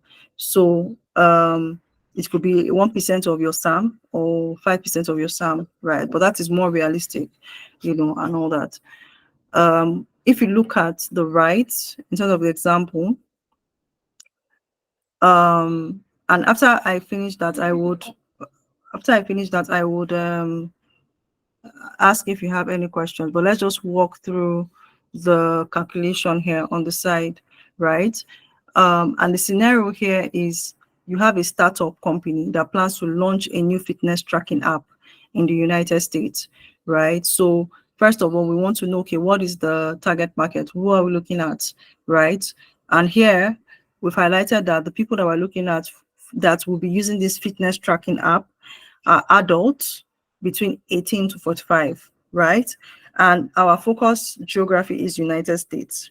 You understand? And then behavior, people that are health conscious who have smartphones, because remember that it's a fitness tracking app, so they have to have smartphones that they can download the app with. So again, coming back to what I had said, that it has to be logical, and then the data as well can also help you inform the numbers. You look at step 2, where you look at estimate the total addressable market, right? So here you see that they use 2 types of data to do the estimation, right? They use the population data. So according to the last census, right, the US approximately had 331 million people, and about 40% of this population falls within the age of 18 to 45, right? Which equates to this 132.4 million people. So you can see how they used the information that they got, right? Census data, right? And then that 40% to get, you know, the number of people that will fall within that age group. So they also looked at smartphone usage, right? So research shows that 85% of adults in this age group own a smartphone, right? Thus, the potential number of smartphone users aged 18 to 45 approximately is this, right? And then they did that, how they got that 112.5 million, right, was the fact that they had said that out of the number of people that fall within that age group, 85% of them would have smartphones. So they got 112.5 million. So now they have their total addressable market, right? In that sense. And then now going down to SAM, right, which is a serviceable available market, right? What is the available market that can be serviced, you know, within your TAM, within your total addressable market, you know? So those that are interested in fitness app, you understand? And here they said surveys indicate that about 30% of smartphone users aged 18 to 45 are interested in using fitness tracking apps. So what they now did was, out of that TAM, our big number, right? You know, based on that data that we got, you know, we have a percentage of 30% that we got from data that says that, or a survey that shows that, you know, this amount of people or percentage of people use fitness tracking apps. So they did that calculation and they got 33.75 million. So I'm hoping you can see how you're realistically bringing your number down, right? But in a very logical manner that is also reflecting data. Also, because again, sometimes even when executives are speaking, or you're speaking with a senior analyst, right, they also want to know your thinking about how you came about that sizing as well. So very important. Then the next thing now is to now determine your market share, right? That market share is like the serviceable obtainable market, which is your sum, right? What you can obtain realistically, So looking at the competitive landscape, given the competitive market, the company aims to capture 5% of SAM in its first year, right? Potential customers, this will now translate to out of your SAM, which is your 33.75 million, right? 5% of that gives you 1.69 million users, right? So based on that, the number of users that realistically you potentially want to capture, right? And then you're saying if you now know your pricing, what your pricing is, you can now calculate what the potential revenue is. So you can tell your executives that, oh, if we do this in a year based on a 5% market share, right, or 5% of the market, right, we can have 202.8 million, right, in annual revenue. You understand? So this is just basically like I said, again, sometimes with some of these calculations, you might also need a financial person as well who can do other estimates in terms of profitability and all that, right? That's in terms of the sales. This is easier in terms of market size, but when it now comes to, except you are very good because you have analysts that are also financial oriented as well, right? So they know how to do a lot of the financial models, you understand? But with executives, they want to also know, apart from just revenue generated, right? They want to know, okay, maybe the potential of what your profits can be in 1, 2, 3 years or 4 years, or when you can start, or when you break even, and when you start making profits, right? So those are some of the information that they want to get. But this basically just gives us an overview of market size, right? How you can calculate also, your market size and show, okay, maybe a potential revenue. So when you're just estimating and saying that, oh, we can achieve this, right, in terms of the market size, and this can help with informing decisions, or it can also lead to further questions, right, which the company can delve into to make accurate decisions around their strategy or what they need to do next as a business. Okay. How are we feeling? Because I know I have spoken a lot, and I know when it comes to numbers, like this, it can be like, what are you people saying? Exactly. The calculation is it's a bit overwhelming, but I'm sure by the time I put a pen to paper, probably I'll be able to figure it out. Yeah. Another thing again, sometimes true, but it depends, right? Because with research, you might not be able to see these numbers out there. So things like the growth rate of an industry, you can see that, right? How those are like trends you might see based on industry reports and all that. So those are you can capture. But this market size, like I said, is mostly estimated guesses, right? But logical estimated guess based on certain hypotheses on how you see the market, right? And the number of people or customers, right, or potential revenue you can get, right? But it's just good for us to have the idea, especially when maybe you ask, or at least you have an understanding of what it means, basically. Yeah. It also informs. It's also very good when you want to say, okay, should I enter a particular market or not, right? So, for instance, if you're looking at maybe if your organization is looking at, okay, we want to enter 4 countries, right? Or we have an option of entering 4 countries, but we don't know. We want to enter 1 country, right? But we have 4 options to enter, right? This can also be a way, because you can basically analyze, okay, potential customers you can get from each of those countries, right? And what the revenue might be. You understand? Potential revenue based on your market size, right? What can be, and that can also lead to certain decision that can be made around, okay, which is the best country to enter based on what we are saying has higher potential, right? That kind of thing. So these are where the market size aspect comes. It's a lot around strategy. You might not see it if you're doing more around. You may not even have to encounter a lot of things around strategy, except for product strategy, if you're doing a lot of things around technology and the rest. But when it comes to strategy around businesses, expansion, and all that, you might encounter you know, a lot of these frameworks or things that we've talked about, market research, on market analysis and all that. Yeah. Yeah. Okay. Okay. So when you go through the slides also, and when you maybe listen to the recording, if you have questions, just also let me know as well. Yeah. Okay, sure, I will. Okay. I know that we have 15 minutes. This class was finished by 9. So I'm going to touch on we're just look at industry analysis, right?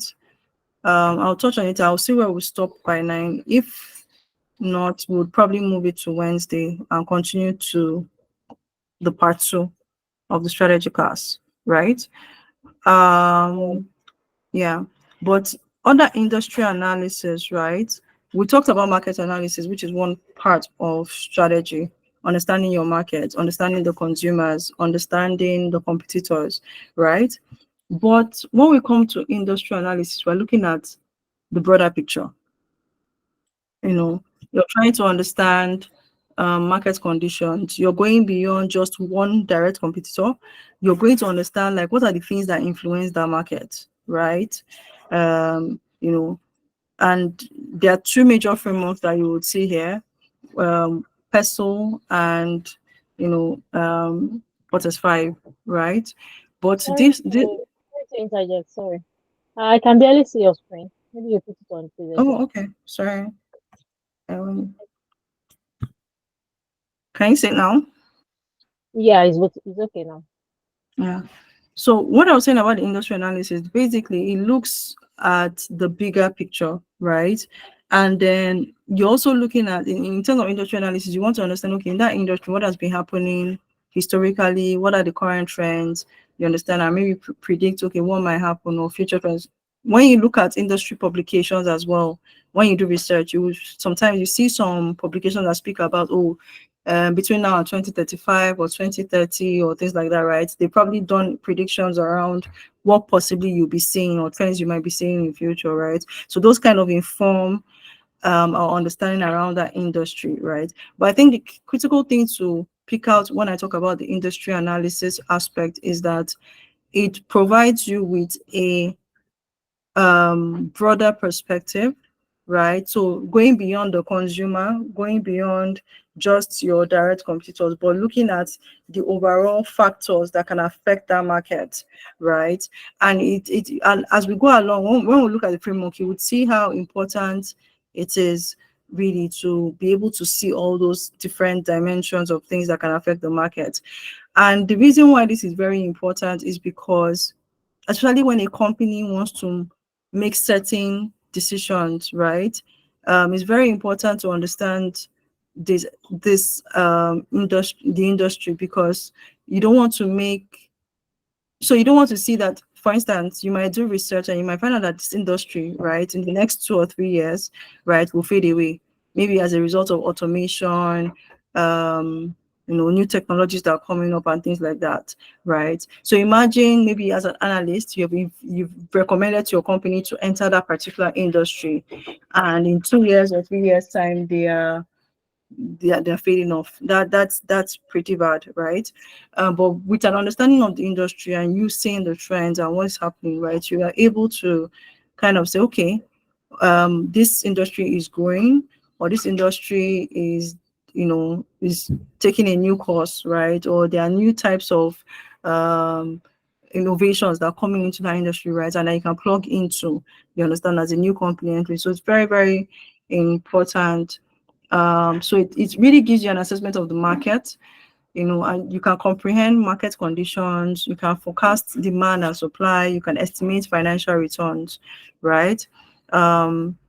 Yeah, and in this particular case of industry analysis, we're going to be looking at the process 5, and then we'll look at the broad factors analysis, which basically some people call pests or PESTLE, but you see that the pest and PESTLE, they are basically the same. It's just if you're adding additional factors that you're looking at, that makes it quite different. Okay, so I don't know if you've heard of Potters 5 before. Have you heard Potters 5? forces framework? That was my first time. Okay. So if you're also a strategic business analyst or you've worked in certain roles, right? They would ask you, have you used the Process 5 framework before, right? Um, when we looked at competitor profiling, that was more direct on certain competitors that you know within that field. But in terms of Process 5, you're looking at you're looking at the competition from a broader perspective, and things around profitability as well. You understand, or what makes that industry profitable and all that, right? Or things that influence that industry. And with Potters 5, why it's called Potters 5 basically is because there are 5 main forces, right, that they have identified that affects the market that you need to analyze. You understand? And those 5 forces basically include the threats of new entrants, bargaining power of the buyers, bargaining power of suppliers, threat or substitute of products, and a rivalry among existing competitors as well. So looking at these 5 different forces, you would see that in one way or the other, they touch on competition, right? They touch on how easy it is to enter into that particular industry. Do you understand? Are there barriers to entry? Is it very easy? You will notice that all those things have effect on how how do I put it now? How that industry, I don't know, the assessment of that industry. So for instance, if for a particular industry, maybe like the aviation industry, maybe it's not highly regularized, right? There are not a lot of regulations, sorry, affecting that particular industry, right? Maybe there's only just one regulator in that industry. It's not very costly, right, to set up that business for that particular industry. You would realize that a lot of people flock into that industry, right? A lot of people that are providing that service might be flocking into that industry. So it becomes very easy for a lot of people to enter that industry. And then you might have a lot of competitors, right? Which makes that industry maybe not appealing, because it's like fighting for I don't know, for a small piece of land, right? And you have like hundreds of people fighting for that. It doesn't make sense. Rather than looking for another industry where there's like space for innovation, you can explore and all that. So that's basically what the Potter 5 forces just looks at, right? It just helps you see the dynamics that goes on in that industry, right? And it helps you make an informed decision on whether to enter that industry or not, based on the information that you're receiving, right? On this particular slide, you can see there are different things that you can consider for each of the different forces, right? So when it comes to threat of new entrants, it says there, you're looking at, okay, new people that want to enter, what's the threat to them, right? What are the things that you're looking out for, right? So if you're researching, maybe if you're looking at maybe the financial fintech sector, or e-commerce or things like that, right? You will probably research for the barriers to entry. What are the barriers to entry there, right? Economies of scale, brand loyalty. Do they have very strong brand loyalty in that distance? So what that could mean is that if you have more people tied to a particular brand, right, will people be willing to switch, right? Are they like addicted to that particular brand, that kind of thing, right? So that if there's a very strong tie to brands, it might be very difficult to enter into that market. So it means that you probably need to start building your brand, or you have something that really distinguishes you, right, and things like that. Or you need to really understand why people are even in love or tied to the other brand that is really strong. So you can see how that dynamics actually helps you think around whether to enter or not enter, right? Capital requirements. What are the requirements to enter that particular industry? Experience. In terms of experience, are the people in that industry very experienced? Is there an industry where you have to have many years of experience before you can enter? So if it's an industry that you have to have like several years of experience, right?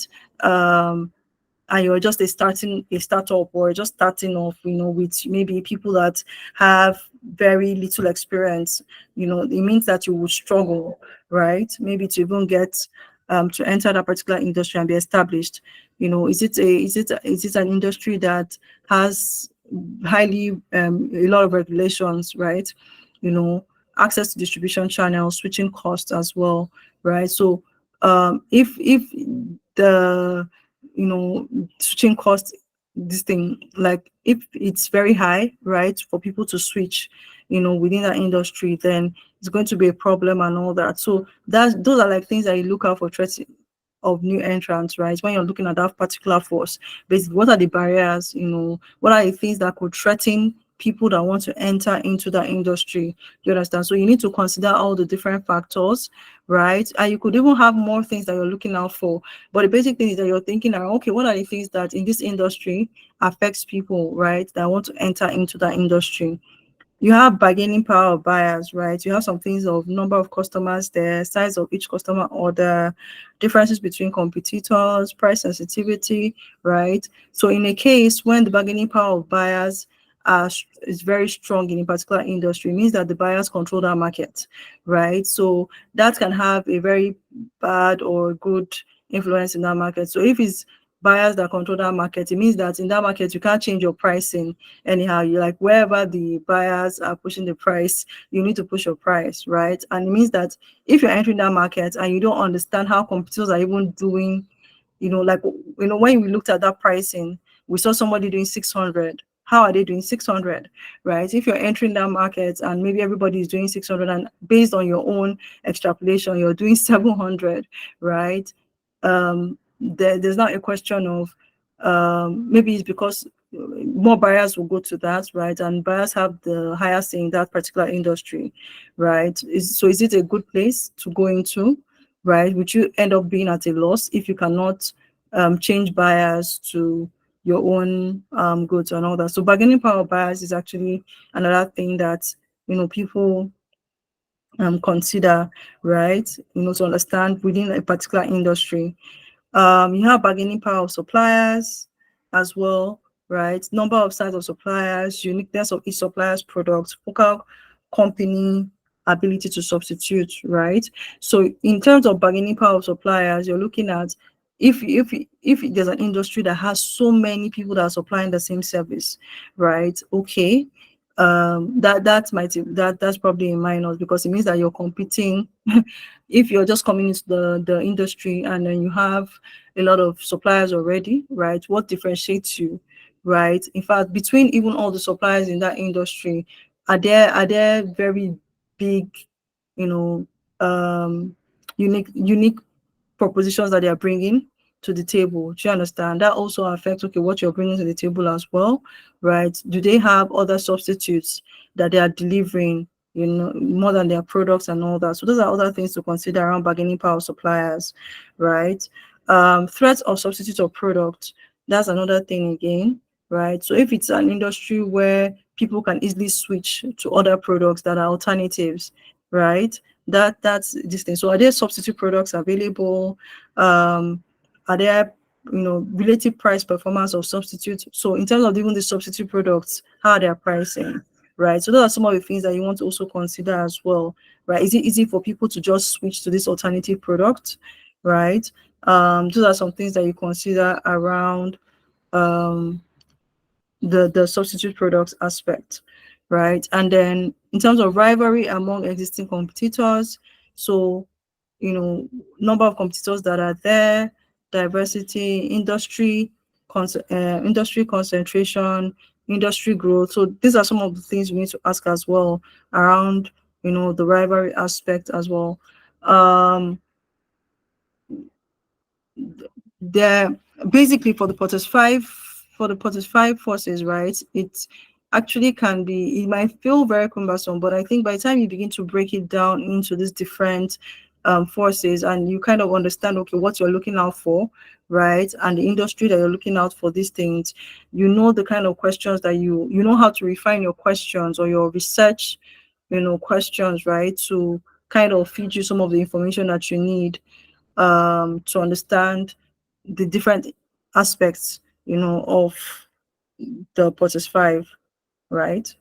So when it comes to threats of new entrants, like I mentioned, I think basically the other slides just show us what I'd explained already, right? So when it comes to threat of new entrants in the industry, you're looking at new entrants in an industry bring new capacity and the desire to gain market share, right?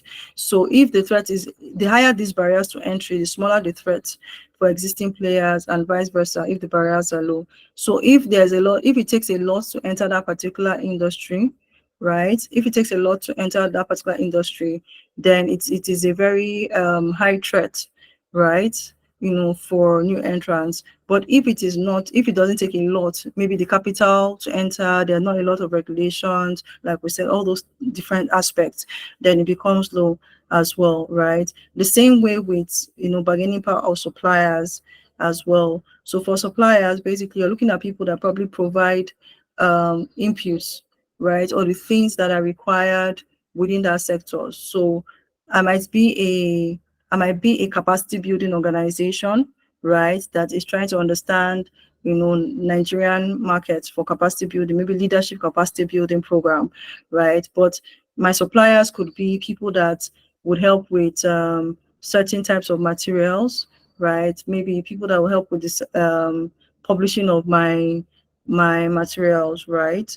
Or producing certain books that I require for my leadership content, right? Or even the technology that I'm using, things like that, right? So if you have understanding the level, right, the power that the suppliers have, right, in terms of how much they can influence, how much they can influence my how much they can influence the market, right, is very important. So if I know that I have, for instance, as a capacity building organization, right, that is going to be using maybe a certain publishing arm, right, I know that I have opportunity to reach out to different publishing arms. Like maybe there are hundreds of publishing arms in Nigeria, right? I have more options. Do you understand? And different people give me their prices. So, they might not have the bargaining power of the suppliers might be low based on the fact that there are lots of options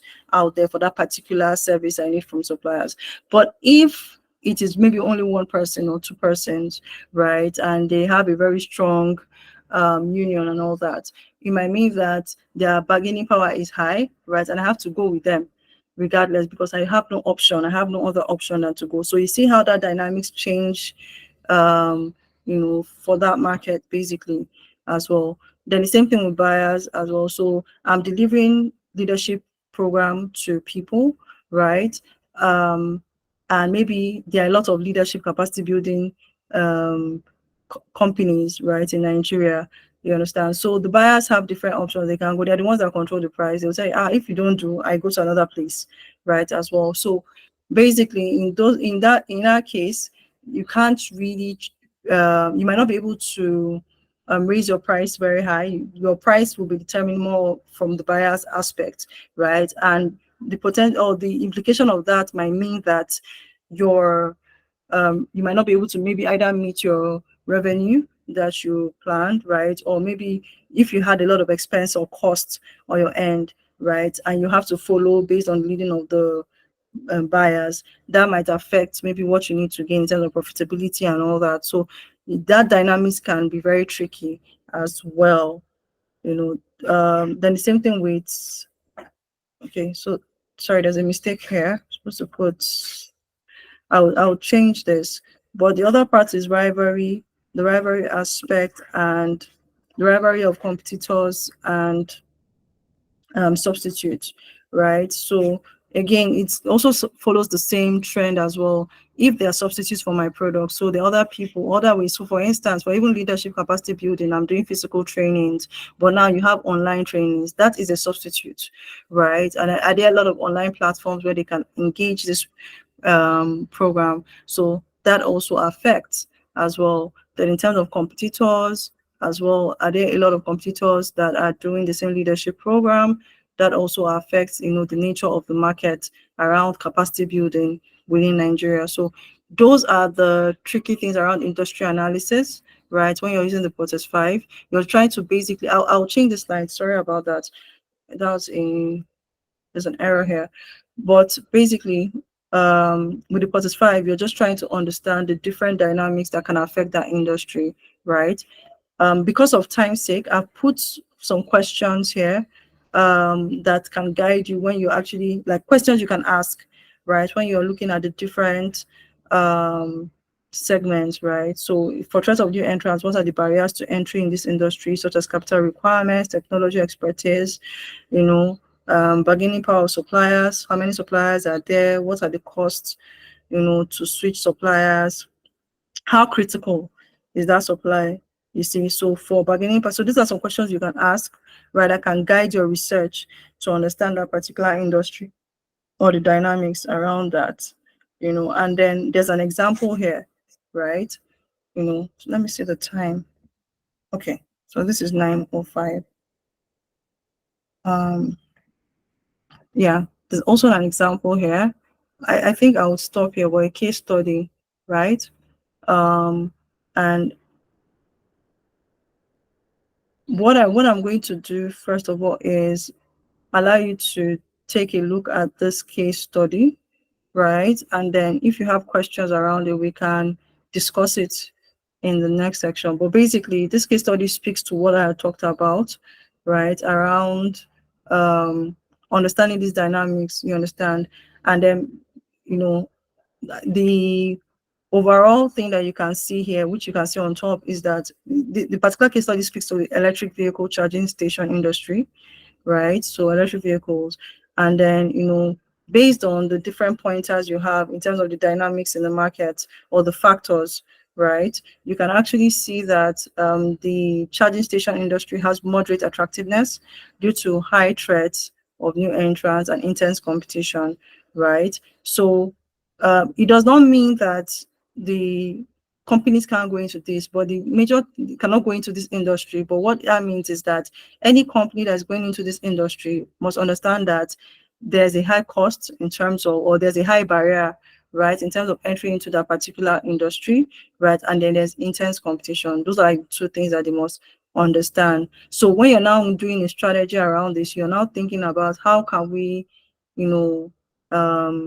either mitigate or overcome the barriers and things like that, right? So again, this Portis 5 just equips you with the knowledge, right, around that industry as well. So I don't know if you have questions around this. What I also want you to do is to look at this is just an example. This was just a case study example, not a real life thing, right? So what you can do is look at this, and then if you have questions around it, we can always discuss it. I'll ask questions just to raise some discussions around this.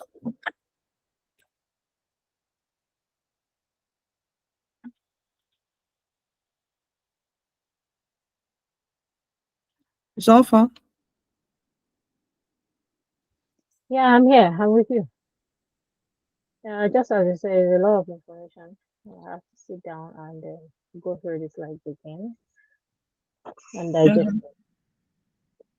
it. Okay. Thank So you. because Yeah. of the time, we had one more industry analysis framework, right? PESO. Okay. Yeah. So like I said, the industry basically looks at broader factors, high level, more strategic level, or will I say macroeconomic factors, right? Or competition from a higher level, right? So in terms of macroeconomic factors, PESO handles that, right? But in terms of Portis 5, you're looking at, the competition landscape. You understand? Not just one competitor, but, you know, looking at the whole picture of that industry in terms, and then saying, okay, based on this particular industry, what does competition in this industry look like? So you're not just looking at one competitor or certain competitors, but generally, right? Yeah. So what I would like you to do is to please go through the slides. I know a lot of the information. Just go through the slides, jot down questions around maybe any areas that you felt like, okay, you didn't understand. We would touch on that and then move on to the other aspects that we need to cover on Wednesday. Yeah.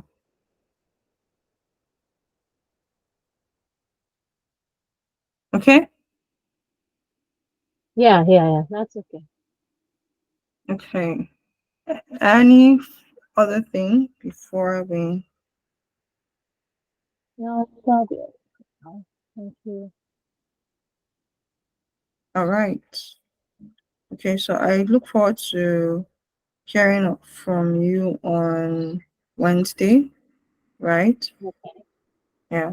I'll ask. I think I'll ask Genesis where we can drop this. Yeah, I'll ask him where we can drop the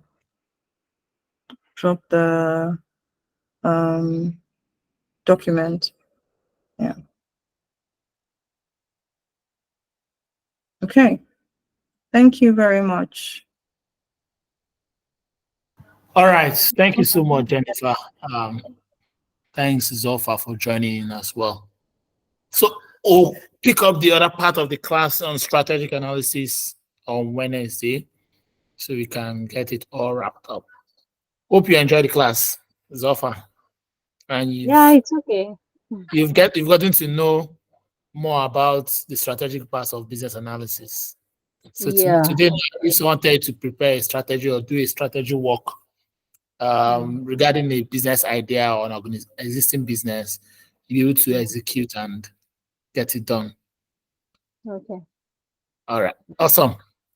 Okay, thanks. The recording will be available, if not this night, latest tomorrow morning. Okay. Okay. Thank you so much, Jennifer, for your time and the wealth of knowledge you've been able to